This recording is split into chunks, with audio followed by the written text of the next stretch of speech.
ভিডিওটা স্কিপ করবেন না। দেখেন, আজকে এমন একটা রোগের বিষয়ে কথা বলবো যেটা প্রতিটা ফ্যামিলিতে আছে। আমি কিন্তু এটা আমার হাতে দেখছেন, এটা কিন্তু কালো জিরার তেল। কালো জিরা থেকে তেলটা তৈরি করা।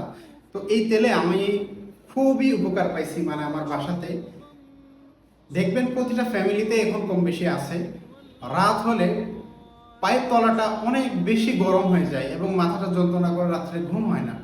এটা কিন্তু প্রতিটা ফ্যামিলিতে কম বেশি থাকে। আমার বাসাতেও ছিল। এমনও হয়েছে যে পায়ের তলা গরম এত বেশি হয় যে গামছাটা ভিজিয়ে পায়ের তলায় ধরে রাখতে হয়। তো আমিও কোনো না কোনোভাবে কোনো এক ভাইয়ের মাধ্যমে আমি জানতে পারি যে কালো জিরার তেলটা এই বিষয়ে খুব ভালো কাজ করে।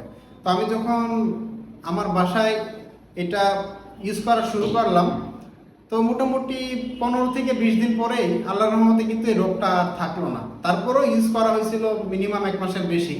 তো আপনারা চাইলে কিন্তু এই কালো জিরা তেলের মাধ্যমে খুব ভালো একটা সমাধান পাইতে পারেন। এবং আর এই তেলটা অবশ্যই, কালো জিরার তেল আপনি যেই জায়গা থেকেই দেখেন, অবশ্যই তেলটা কিন্তু অথেন্টিক হইতে হবে।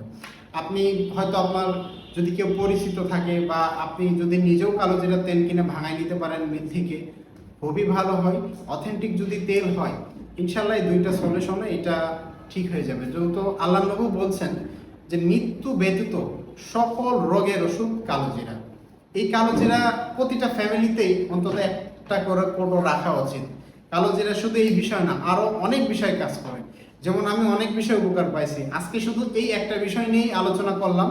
নেক্সট ইনশাল্লাহ আরো কিছু রোগের বিষয় বলবো যেটা আমি নিজে প্রয়োগ করে নিজে আলহামদুলিল্লাহ উপকার পাইছি।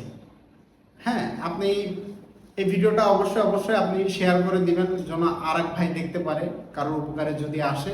তো আলহামদুলিল্লাহ এটাই। তেলটা কিন্তু খুবই উপকারী, কালো জিরার তেল সবাই বাসায় রেখে দিবেন, ইনশাল্লাহ অনেক উপকারে আসবে। এটা দিয়ে অনেক সলিউশন হয়। আরেকটা বিষয় একটু বলে রাখি, এই তেলটা যদি কারোর বাসায় থাকে, রাত্রে ঘুমানোর সময় অবশ্যই নাভিতে দিয়ে রাখবেন। অন্তত 1 মাস ইউজ করলে বুঝতে পারবেন এই তেলের উপকার।